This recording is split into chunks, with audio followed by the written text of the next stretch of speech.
Hello and welcome to MR learning circle. आज की video में हम लोग गेट लाइफ साइंस के माइक्रोबायोलॉजी के 2021 के क्वेश्चन पेपर को सॉल्व करेंगे और उससे रिलेटेड जो भी कॉन्सेप्ट्स होंगे उसको समझेंगे। तो ये वीडियो उन लोगों के लिए है जिनको पहला क्विक रिवीजन करना है और दूसरा जो किसी वजह से माइक्रोबायोलॉजी पढ़ नहीं पाए हैं और अब बचे कुछ दिन में वो टॉपिक्स पढ़ना चाहते हैं जिससे उनका एग्जाम क्वालिफाई हो जाए। ठीक है।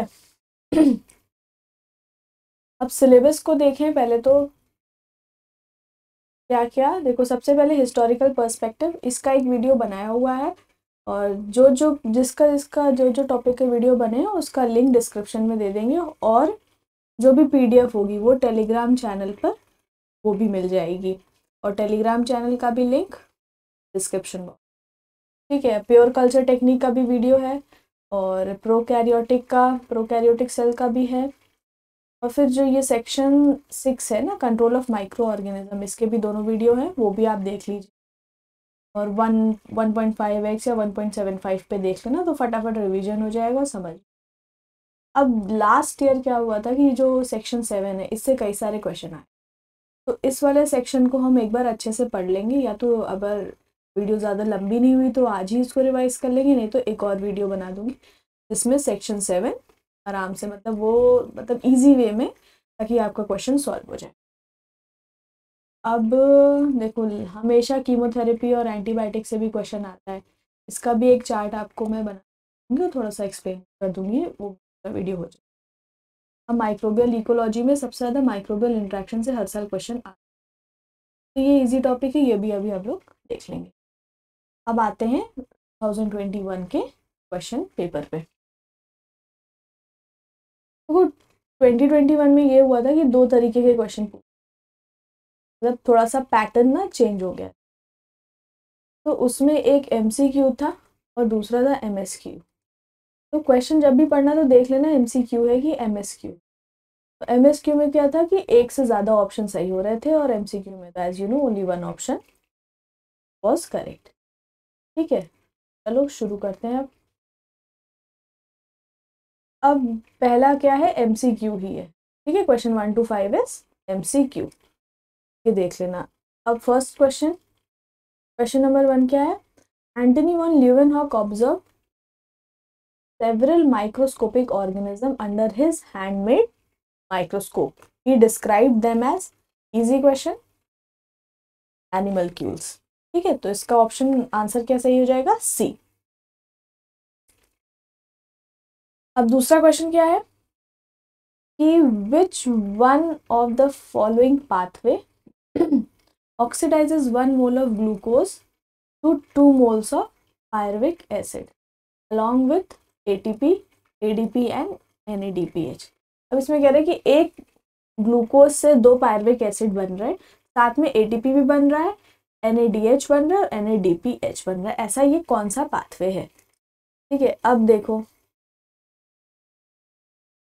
ग्लूकोनियोजेनेसिस मतलब कि ग्लूकोज का जनरेशन हो रहा है, ग्लूकोज यूटिलाइज नहीं हो रहा है, ग्लूकोज बन रहा है। ठीक है, ये एक चीज हो गई। तो पहला ऑप्शन तो गलत हो गया क्योंकि हमें क्या बनवाना है, पायरुविक एसिड चाहिए एंड प्रोडक्ट। दूसरा है ईएमपी में क्या है, इसका दूसरा नाम क्या है, ग्लाइकोलिसिस। तो ग्लाइकोलिसिस में क्या होता है,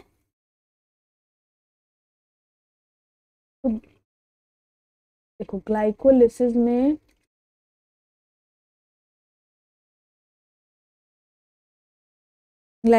में ग्लूकोज से क्या बनता है, पायरुवेट बनता है। ठीक है, साथ में ATP प्लस NAD प्लस, जो NAD प्लस बाद में कन्वर्ट हो जाता है NADH में। ठीक है, ये हुआ तुम्हारा ग्लाइकोलिसिस में। ठीक है, अब क्वेश्चन में क्या है, तो NADPH तो नहीं बना, तो ये वाला भी गलत हो गया। अब पेंटोज फॉस्फेट पाथवे में पीपीपी में क्या होता है, एक चीज हमेशा याद कि ATP का फॉर्मेशन पीपीपी में नहीं होता है। ठीक है, तो एटीपी क्वेश्चन में दिया एटीपी बन रहा है, तो ये भी नहीं होगा। ऑप्शन क्या सही हो गया? सी। ठीक, अब next question, water balance in extreme halophile such as Halobacterium is maintained by cell surface glycoprotein consisting of, easy question, aspartate and glutamate. ठीक, next question,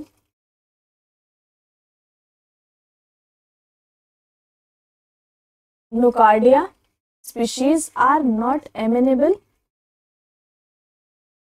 to classical method of gram staining due to presence of, simple है, mycolic acid. अब चाहे nocardia हो गया या Mycobacterium हो गया, ये ग्राम स्टेनिंग नहीं करता क्योंकि ये ग्राम स्टेन को लेता नहीं है। तो नोकार्डिया में क्यों नहीं लेता है, किस वजह से? Due to the presence of mycolic acid. Next question, protist belonging to the genus Trichonympha thrive in the gut of termite. They help the termite use wood as food source. This relationship is an example of, बताओ। अब microbial interaction का ये question है। तो देखो parasitism में क्या होता है, अगर एक ऑर्गेनिज्म को फायदा हो रहा है, एक को नुकसान, तो प्लस माइनस रिलेशनशिप। कंपटीशन है तो एक को दोनों को नुकसान होगा, किसी चीज में कंपटीशन हो रहा है तो दोनों माइनस माइनस। कमेंसलिज्म में क्या होता है, एक को फायदा होता है और एक पे कोई असर नहीं होता, तो पॉजिटिव और जीरो। म्यूचुअलिज्म में दोनों को फायदा हो रहा है, ठीक है, तो प्लस प्लस। और जो चीजें होती हैं वो होती हैं, और दूसरी रिलेशनशिप कौन कौन सी हैं, देखो। अब म्यूचुअलिज्म के साथ साथ दो चीजें, तीन चीजें और होती हैं, उसको हम कहते हैं सिनर्जिज्म। नेक्स्ट दूसरा हो गया प्रोटो कोऑपरेशन, ठीक है। तीसरा हो गया सिम्बायोसिस। अगर ऑप्शन में मान लो ये तीनों भी दिया होता तो क्या रिलेशनशिप होता है इन दोनों में, पॉजिटिव पॉजिटिव, ठीक है, दोनों को फायदा हो रहा है। और कौन कौन से होते हैं, देखो म्यूचुअलिज्म ये सब हो गया। अब एक और होता है प्रिडेशन, जैसे पैरासिटिज्म होता है वैसे होता है प्रिडेशन। प्रिडेशन में भी क्या होगा, एक को फायदा होगा एक को नुकसान होगा, प्लस माइनस। अब जैसे कमेंसलिज्म है वैसे ही एक होता है एमेंसलिज्म।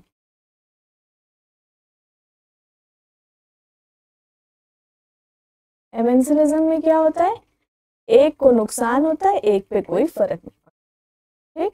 कमेंसलिज्म में क्या था, एक को फायदा होता है और एक पे कोई फर्क नहीं होता है। और वैसे कभी कभार पूछ लेते हैं न्यूट्रलिज्म, नाम से ही पता चल रहा है कि न्यूट्रल रहेगा, दोनों पे कोई फर्क नहीं पड़ेगा, ठीक। ये क्वेश्चन अब कैसे सॉल्व होगा, protist belonging to genus Trichonympha. अब ये जो प्रोटिस्ट है तुम्हारा ट्राइकोनिम्फा, ये टर्माइट के गट में रहता है तो इसको फायदा हुआ, और साथ में ये टर्माइट की हेल्प करता है कि वो वुड को एज अ फूड सोर्स है, तो टर्माइट को भी हेल्प हो गया, तो दोनों को बेनिफिट हो रहा है ना। तो कौन सा होगा, म्यूचुअलिज्म। इसका ऑप्शन होगा सी, सॉरी डी, ठीक। अब नेक्स्ट क्वेश्चन,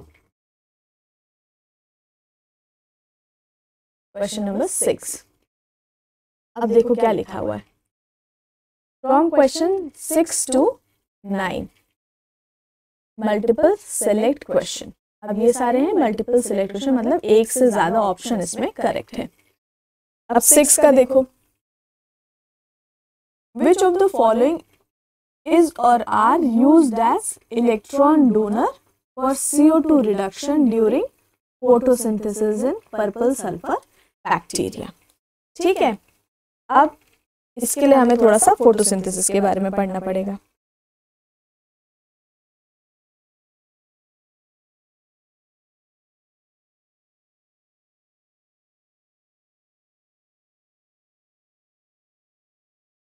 तो देखो फोटोसिंथेसिस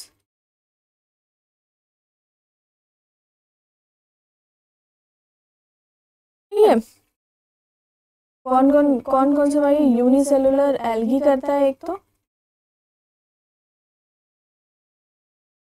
और दूसरा फोटोसिंथेसाइजिंग बैक्टीरिया।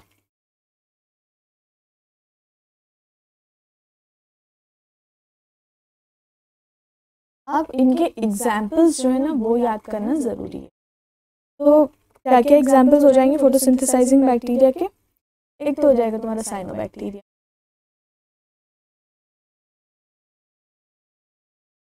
दूसरा green and purple sulphur bacteria, next acidobacteria, next heliobacteria, और फिर नेक्स्ट क्या है green and red filamentous bacteria. ठीक है, एग्जाम्पल याद रखो, जैसे कि अब पता ही चल गया। ऊपर क्वेश्चन में लिखा था ना पर्पल सल्फर बैक्टीरिया, पता ही नहीं कि फोटोसिंथेसिस करता है, तो एग्जाम्पल याद रखना जरूरी है। अब देखो green and red filamentous bacteria, ठीक है।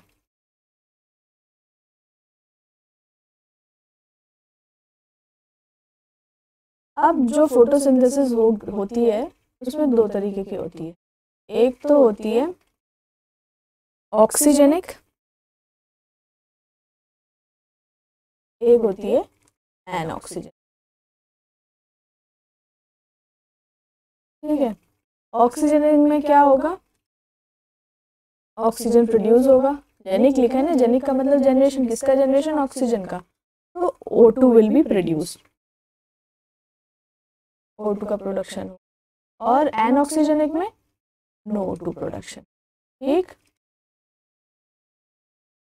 अब ऑक्सीजनिक का रिएक्शन देखो, एक carbon CO2 electron donor plus light energy, photosynthesis तो उसने क्या फॉर्म किया, कार्बोहाइड्रेट और ऑक्सीडाइज्ड इलेक्ट्रॉन डोनर। अब इसमें ऑक्सीजनिक में इलेक्ट्रॉन डोनर क्या होगा, तुम्हारा हो जाएगा इलेक्ट्रॉन डोनर ऑक्सीजनिक में वाटर। ठीक है, और एनऑक्सीजनिक में क्या होगा, हाइड्रोजन सल्फाइड या थायोसल्फेट।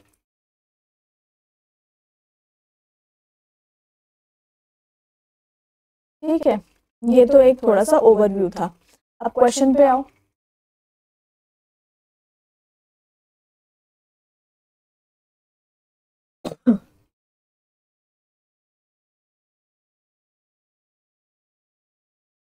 देखो यूज्ड एज इलेक्ट्रॉन डोनर, ठीक है, वाटर तो दिया नहीं है कहीं ऑप्शन में, क्या है हाइड्रोजन सल्फाइड और थायोसल्फेट, तो इसका आंसर क्या हो जाएगा, ए एंड बी। ठीक, अब next question, which of the following catalyses substrate level phosphorylation. Catalyse कौन करता है, एंजाइम करते हैं। तो हमें पता होना चाहिए कि सबस्ट्रेट लेवल फॉस्फोराइलेशन में कौन कौन से एंजाइम यूज हुए। तो देखो कौन कौन से हुए, पायरुवेट काइनेज हुआ, succinyl coenzyme A synthetase, acetate kinase और फॉस्फोग्लिसरेट काइनेज। ठीक है, ये सारे एंजाइम यूज हुए। अब ऑप्शन देखें,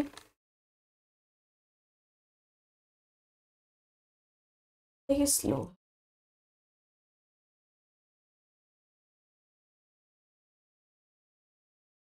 ठीक है, ऑप्शन देखते हैं।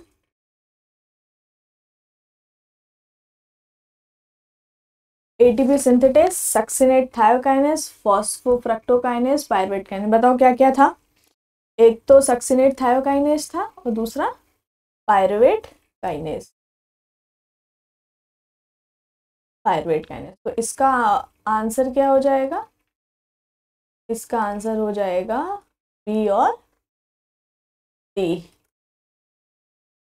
ठीक, अब नेक्स्ट क्वेश्चन पे आते हैं, which of the following method can be applied to identify bacterial species. अब देखो बैक्टीरियल स्पीशीज को आइडेंटिफाई करना है, तो सबसे पहले दो ऑप्शन कट गए, कौन सा, ग्राम स्टेनिंग और एसिड फास्ट से नहीं, क्योंकि इससे तो बस ये पता चल सकता है ना कि ग्राम पॉजिटिव है कि ग्राम नेगेटिव, ये तक कोकाई है कि बेसिलाई ये तो नहीं पता चलेगा कि हाँ ये कौन सा बैक्टीरिया है, तो नहीं आप स्पीशीज़ नहीं आइडेंटिफाई कर पाओगे। ठीक, अब पीसीआर 100% श्योर पीसीआर तो होगा ही, उससे तो आप बैक्टीरियल स्पीशीज़ को आइडेंटिफाई कर ही लेते हैं एम्प्लीफिकेशन के। अब बचा फिश। फिश का मतलब क्या है? फ्लोरेसेंट इन सिटू हाइब्रिडाइजेशन। अब देखो फिश में क्या होता है,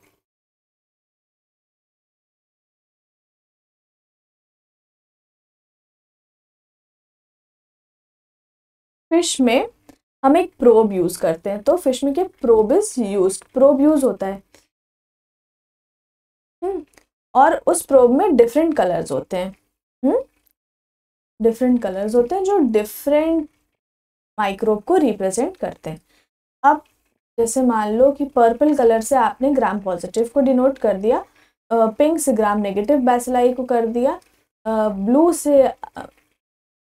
से कर दिया किसी थायोबैसिलस को कर दिया, और चलो और इससे स्यूडोमोनास की किसी स्पीशीज को कर दिया, ठीक है, रेड से किसी सीडोमोनास की स्पीशीज को कर दिया, और येलो से किसी दूसरे मतलब किसी भी बैक्टीरिया या की स्पीशीज को आपने प्रोब में सेट कर दिया, ये आपका प्रोब हो गया। अब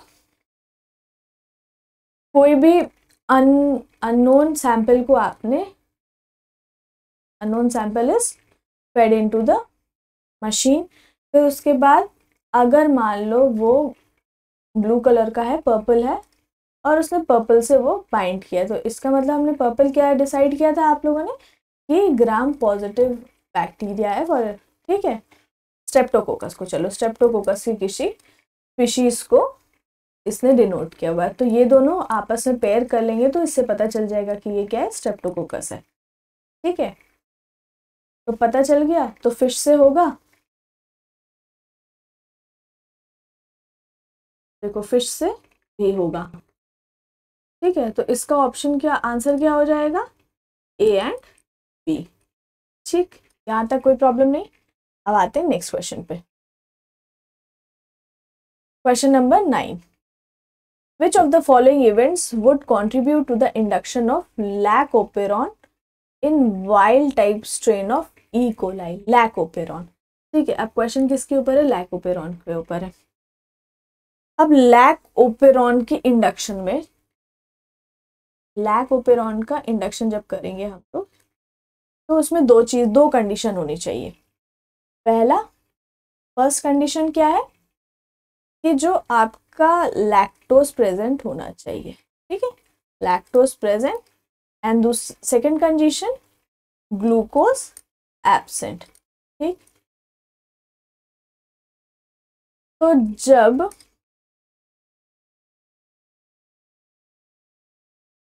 जब ग्लूकोज एब्सेंट रहेगा,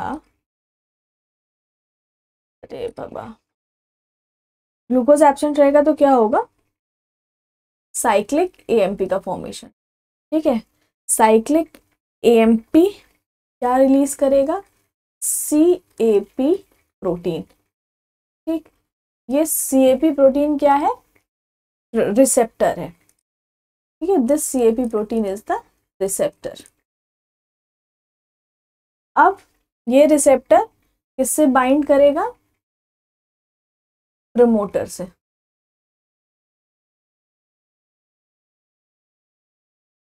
ग्लूकोज एब्सेंट है, उसकी वजह से साइक्लिक एएमपी प्रोड्यूस है, साइक्लिक एएमपी ने क्या प्रोड्यूस किया रिसेप्टर के तौर पे, CAP protein. Now this CAP protein will bind to the promoter. अब ये promoter, this promoter holds RNA polymerase. ठीक है, आरएनए पॉलीमरेज को इसने होल्ड किया, उसकी वजह से क्या होगा, transcription will on B switched on. ठीक है, ट्रांसक्रिप्शन ऑन हो गई। अब यहाँ पर ये हुआ, अब जो लैक्टोज है, लैक्टोज तो हमारा प्रेजेंट है, तो लैक्टोज क्या करता है, एक लैक्टोज की वजह से repressor will not bind with the operator, जो तुम्हारा रिप्रेसर होता है will not bind with the operator.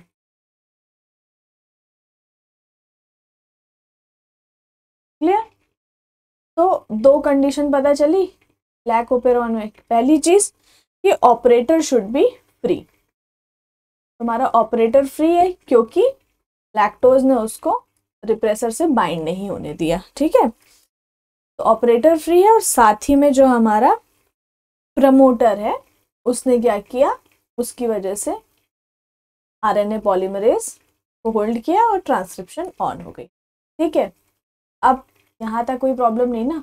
अब देखते हैं आगे ऑप्शन में क्या दिया हुआ है। ठीक है, देखें आप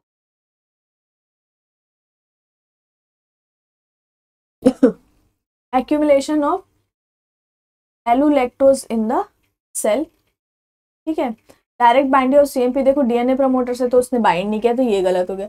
सीएमपी एलिमिनेट भी नहीं हुआ सेल से, ये भी गलत हो गया। ऑप्शन सी के binding of CMP to specific protein leading to its interaction with the promoter.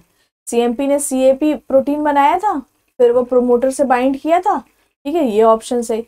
अब देखो दूसरा क्या है, एक्यूमुलेशन ऑफ एल्यूलैक्टोज। एक्यूमुलेशन मतलब है प्रेजेंट है। एल्यूलैक्टोज क्या होता है, allolactose is the isomeric form of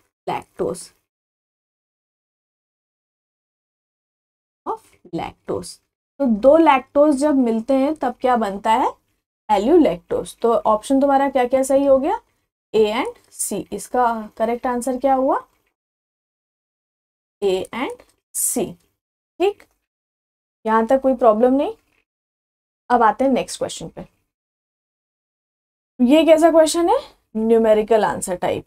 ठीक, अब देखो 1 mole of circular bacterial plasmid was digested with high fidelity restriction enzyme. The plasmid has 5 restriction sites for enzyme use. The number of moles of fragment released upon cleavage at all site. देखो बहुत ही easy question है।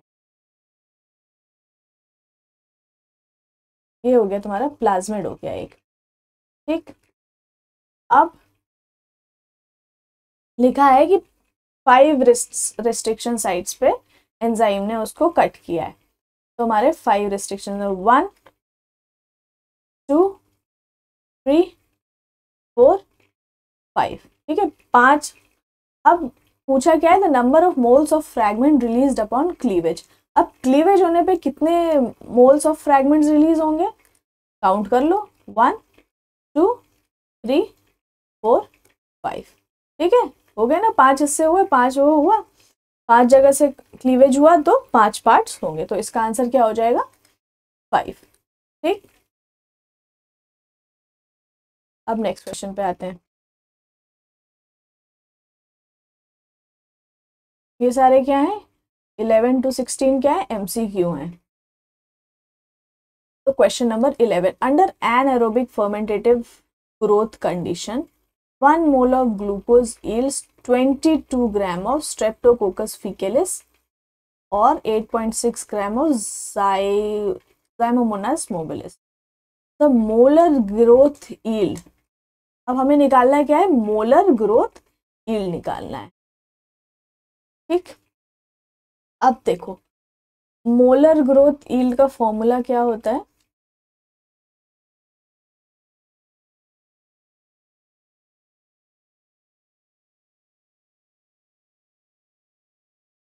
molar growth yield is equals to weight of organism upon number of ATP released from 1 mole of glucose। ये हो गया तुम्हारा molar growth yield का formula. अब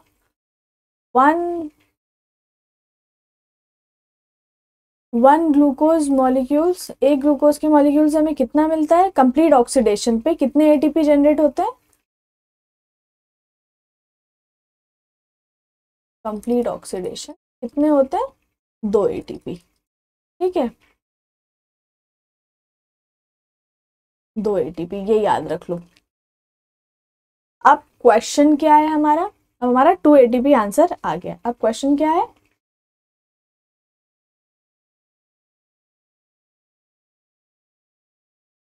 कितना है 22 ग्राम्स ऑफ स्ट्रेप्टोकोकस फीकैलिस। तो 22 और हमारा एटीपी कितना जनरेट हुआ था 2, तो ये हो गया 11।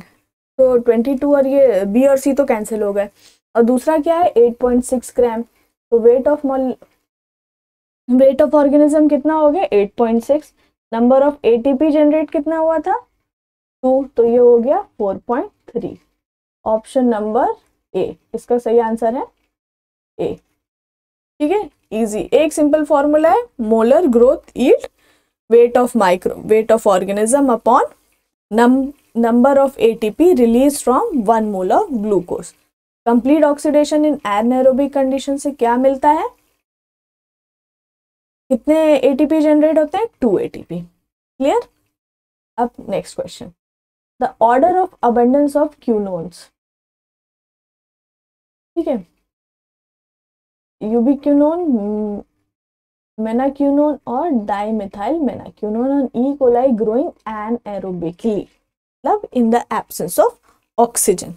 देखो जो यूबिक्विनोन होता है ना, वो उसको हम लोग क्या कहते हैं यूनिवर्सल एक्सेप्टर, वो यूनिवर्सल एक्सेप्टर होता है।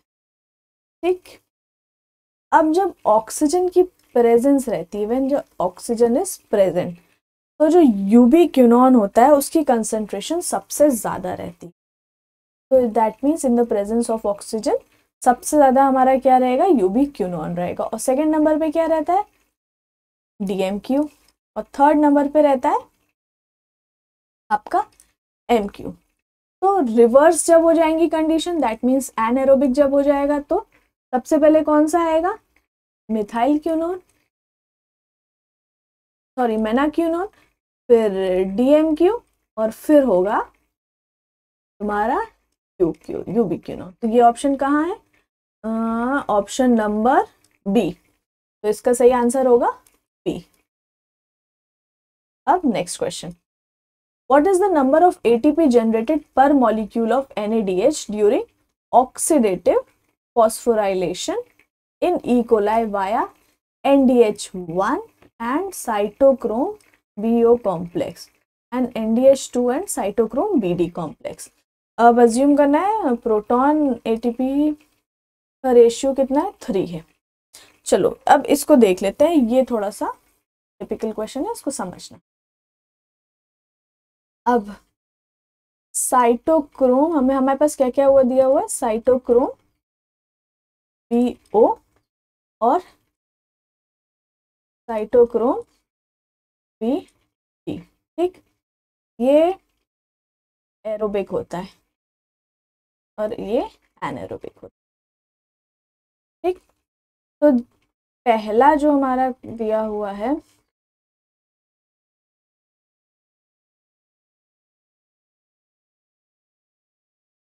तो फर्स्ट कॉम्प्लेक्स क्या है NADH।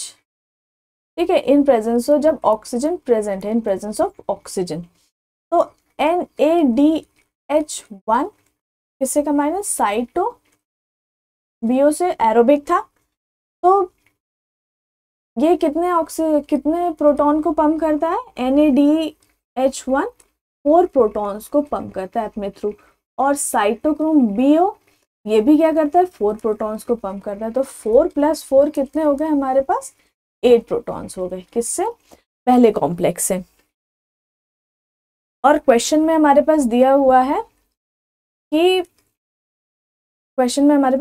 है प्रोटॉन और एटीपी का रेशियो कितना है 3 है, और हमें क्या फाइंड करना है एटीपी ही फाइंड करना है।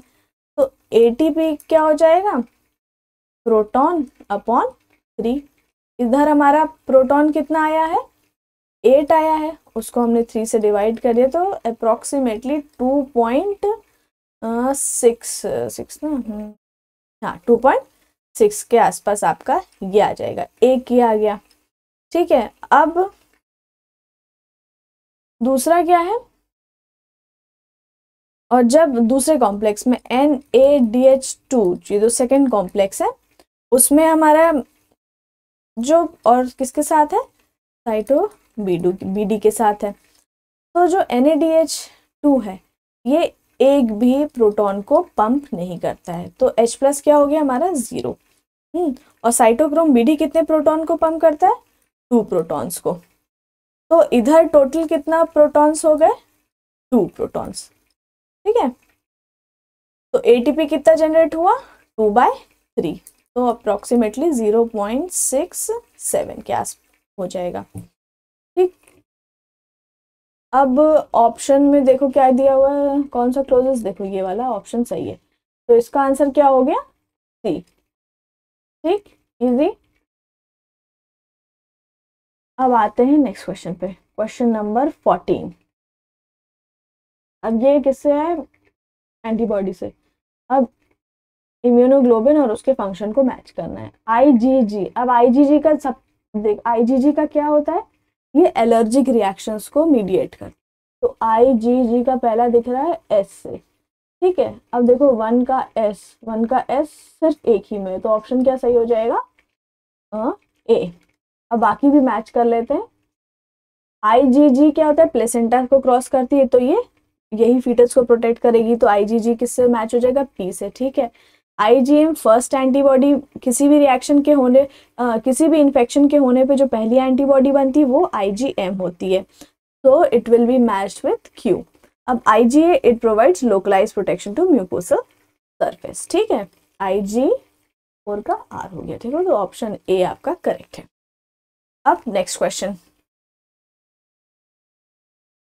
The figure shows the profile of qualitative real-time PCR test for SARS coronavirus conducted on throat swab samples of 3 individuals XYZ.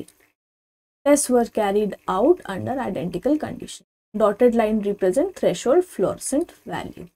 ठीक है, identify the correct statement on the status of COVID-19 test of the individual based on their QRT.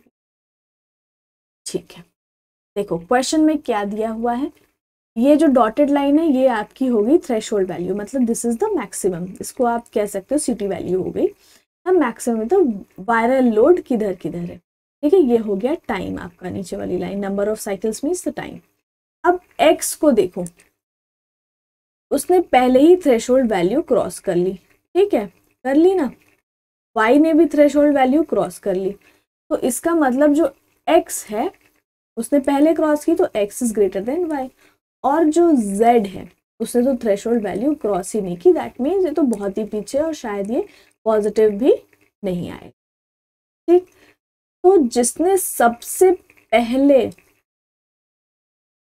Threshold value cross की उसके पास सबसे ज्यादा viral load होगा, है ना। तो किसने क्रॉस की? X ने क्रॉस की, तो X के पास क्या होगा? सबसे ज्यादा वायरल लोड होगा। अब ऑप्शन देख लेते कौन है। X and Y are negative, नहीं, थ्रेशोल्ड वैल्यू क्रॉस कर रहे हैं, ये तो हो ही नहीं सकता, तो पहला ऑप्शन गलत। X and Y are positive, there is no apparent difference in their viral load. क्यों एपरेंट डिफरेंस नहीं दिख रहा है? विजिबल नहीं, एपरेंट मतलब विजिबल नहीं दिख रहा है उनके वायरल लोड में। देखो इसने पहले कितना पहले क्रॉस कर लिया, इसने तो बाद में क्रॉस, तो वायरल लोड, तो ये भी गलत हो गया। X and Y are positive and X has the highest viral load. ठीक है, X ने पहले क्रॉस किया इसलिए X के पास हाईएस्ट वायरल, तो इसका ऑप्शन C करेक्ट होगा। ठीक है, समझ में आ गया। अब next question, rate of appearance of recombinant E. coli strain containing different genes after mating between HFR- and F strain is shown in graph. Approximate location of different genes P, Q, R, S, T, X and along the HFR chromosome is also shown. Identify the recombinant. अब देखो इसमें क्या चीज समझ, जो ये वाला sign होता है तुम्हारा, इसमें जो बेस होता है ये हो गया बेस। ठीक है, ये बेस हो गया। तो जो बेस होता है, बेस क्या होगा तुम्हारा? स्टार्टिंग पॉइंट होगा। बेस स्टार्टिंग होगा और एपेक्स जो होगा वो एंड होगा।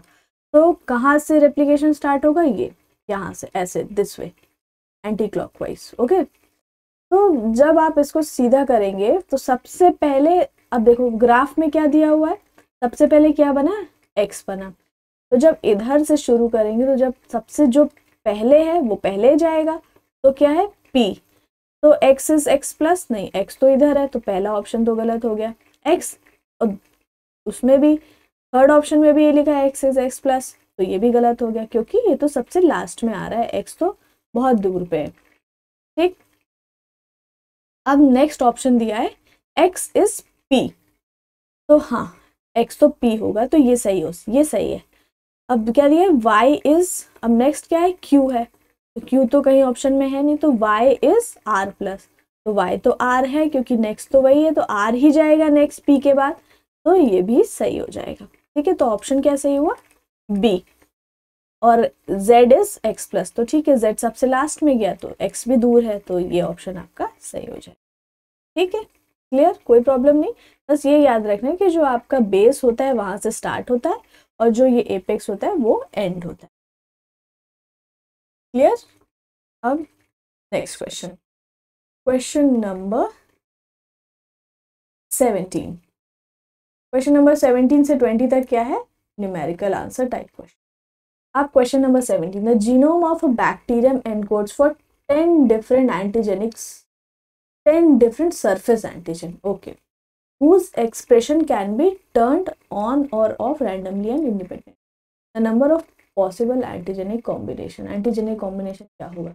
देखो ये ज़्यादा टफ क्वेश्चन नहीं है। 2 antigen is equals to 1 antigenic combination। ठीक है, 2 एंटीजन मिलके, देख लो ना ऐसे ऐसे बन के इधर इधर, तो ये एक एंटीजेनिक कॉम्बिनेशन को बनाते हैं। ठीक है, अब इसी तरह इसमें कितने दिए, 10 डिफरेंट सरफेस एंटीजन दिए हुए हैं, तो वो कैसे बनाएंगे, तो 2 to the power 10, 2 to the power 10 की वैल्यू होती है 1024, इसका आंसर होगा 1024। Now the next question, suppose the mRNA is Suppose the mRNA is newly discovered bacteria composed of only 2 distinct nucleotides. ठीक है, rest are all found, 4 found in known molecule. Consider the organism has no nucleotide modification system. The number of nucleotides required per codon to encode at least 20 distinct amino acids will be. देखो अब इसमें क्या कह रहा है कि बाकी सारे जितने भी उसमें 4 न्यूक्लियोटाइड मिलके अपना अमीनो एसिड बनाते हैं, पर ये जो हमारा रिकॉम्बिनेंट बैक्टीरिया बना है उसमें 2 ही न्यूक्लियोटाइड है, और वो 2 न्यूक्लियोटाइड कितने अमीनो एसिड बनाएंगे, 20 डिस्टिंक्ट अमीनो एसिड को बनाएंगे। ठीक है, अब इसमें याद रखना है कि जो भी कोडॉन होते हैं जो कोड करेंगे अमीनो एसिड के लिए, या तो वो दे मस्ट बी इक्वल और greater than the amino acid form, या तो बड़े होंगे या अमीनो एसिड से जितने फॉर्म हो रहे हैं उससे ज्यादा कोडॉन होंगे। ठीक है, द अमीनो एसिड। अब कितने बनाने हैं तुम्हें, 20 बनाने, 2 उससे, तो 2 की पावर 2 रखे देखो तो 4 होगा, 3 रख के देखो तो 2 to the 4, 4 to the 8, 4 रखोगे तो 8 to the 16, और 5 रखोगे अगर तो 16 भी 20 से कम हुआ, तो 5 जब रखोगे तब बनेगा तुम्हारा 32, और वही 32 आपके उसके लिए 20 अमीनो एसिड के लिए कोड करेंगे, तो इसका आंसर आ जाएगा, इसका आंसर आएगा 5। ठीक है, आंसर क्या है 5। समझ गए कि जो भी कोडॉन अमीनो एसिड के लिए कोड करेंगे वो या तो उसके बराबर हो जितने भी अमीनो एसिड के लिए कोड करना है, या उससे ज़्यादा हो। तो हमारे पास कितने न्यूक्लियोटाइड कोड कर रहे हैं, 2 हैं, बाकी में तो 4 होते हैं, तो इसलिए हम लोगों ने 5 टाइम्स किया तो वो 20 है, 4 टाइम्स करते तो 16 आता, जो कि 20 से कम है इसलिए। ठीक, now next question, the decimal reduction time for reducing 10 to the power 12 spores of Clostridium botulinum to 1 spore at 111 degrees centigrade will be this minute. The D value is 0.2 minutes at 121 degrees centigrade, and the increase in temperature required to change D 1/10 of its initial value is 10 degree. Okay, अब इसको हम लोग solve करते हैं। देखो D time का मतलब क्या हुआ, 1 लॉग रिडक्शन, ठीक है, इक्वल्स टू 10। तो 10 टू द पावर 12 से जब हम 10 टू द पावर 11 पे आएंगे तब 1 लॉग रिडक्शन होगा, फिर 10 टू द पावर 10 पे जाएंगे तो 2 लॉग रिडक्शन होगा, फिर इसी तरह करते करते तो कितने लॉग रिडक्शन हो जाएंगे। ठीक, अब क्वेश्चन में दिया हुआ है 121 डिग्री सेंटीग्रेड पे कितना टाइम लगा था, 0.2 मिनट, और बता रहा है कि अगर 10 डिग्री सेंटीग्रेड इंक्रीज करेंगे टेम्परेचर तो कितना क्या होगा, 1/10 टाइम लगेगा। ठीक, तो उसी हिसाब से तब 131 डिग्री पे कितना हो जाएगा, 0.2, अब 10 डिग्री बढ़ा तो अपॉन 10 तो कितना हो जाएगा, 0.02 मिनट। पर हमें कितने पे निकालना है, 111 डिग्री पे, तो यानी 10 डिग्री कम हो रहा है। तो सिंपल है, इधर कम हो रहा है तो 0.2 को इससे मल्टीप्लाई कर दो तो कितना आ गया, 2 मिनट्स। अब उधर देखा था हमारा क्या लॉग था, 12 था, ठीक है, तो ये क्या है, 1 लॉग रिडक्शन है, कितने पे, 111 डिग्री सेंटीग्रेड पे हमारा कितना आया, 2 मिनट्स आया। ठीक, अब क्वेश्चन पे कितना लिखा है, 10 टू द पावर 12, तो 12 को 2 आ गया, कितना हो गया, 24 मिनट्स। कितना आ गया, आंसर क्या हो गया इसका, 24 मिनट्स। ठीक है, सिंपल। अब next question, last one, the generation time of E coli is 30 minutes. For an exponentially growing culture, the initial number of bacteria required to reach the number of 10 to the power 9 in 2 hours. देखो अब हमें इसमें find क्या करना है,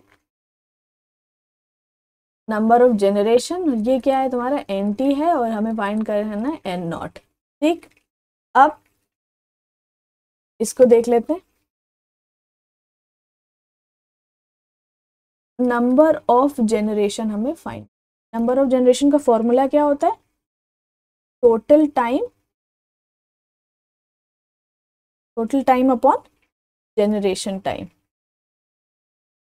तो total time हमारा कितना दिया था, 2 आवर्स दिया था, और ई कोलाई का जनरेशन टाइम कितना था, 30 मिनट्स था, तो उसको आर में चेंज करेंगे। ठीक, तो कितना आ जाएगा, 4। तो हमारा जनरेशन, नंबर ऑफ जनरेशन कितनी है, 4।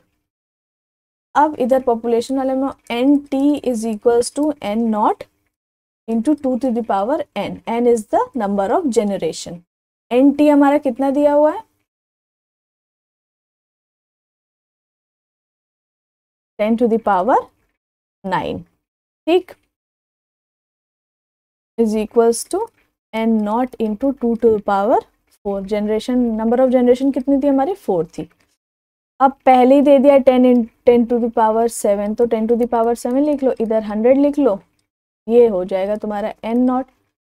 2 को कर दो 4 टाइम्स मल्टीप्लाई, तो लगभग कितना आ जाएगा, 16, 2 टू द 4 4 द 16, इसको कट करेंगे 100 से तो होगा करीब 6.3। तो इसका आंसर तुम्हारा आ जाएगा 6.3 इंटू 10 टू द पावर 7। ठीक, ये क्वेश्चन पेपर तो सॉल्व हो गया, इससे रिलेटेड जो भी पास के कॉन्सेप्ट थे वो भी देख लिया। अब बचा सेक्शन 7, उसके लिए एक वीडियो अलग से बना दे रही हूँ, क्योंकि चांसेस हैं कि उससे इस बार क्वेश्चन जरूर आए। ठीक है, जो भी डाउट हो कमेंट सेक्शन में प्लीज पोस्ट कर दीजिएगा। प्लीज लाइक द वीडियो, अपने दोस्तों के साथ भी शेयर करो। ठीक है, थैंक यू। और अगर चैनल को सब्सक्राइब नहीं किया है तो प्लीज चैनल को सब्सक्राइब भी करो। Thanks for watching.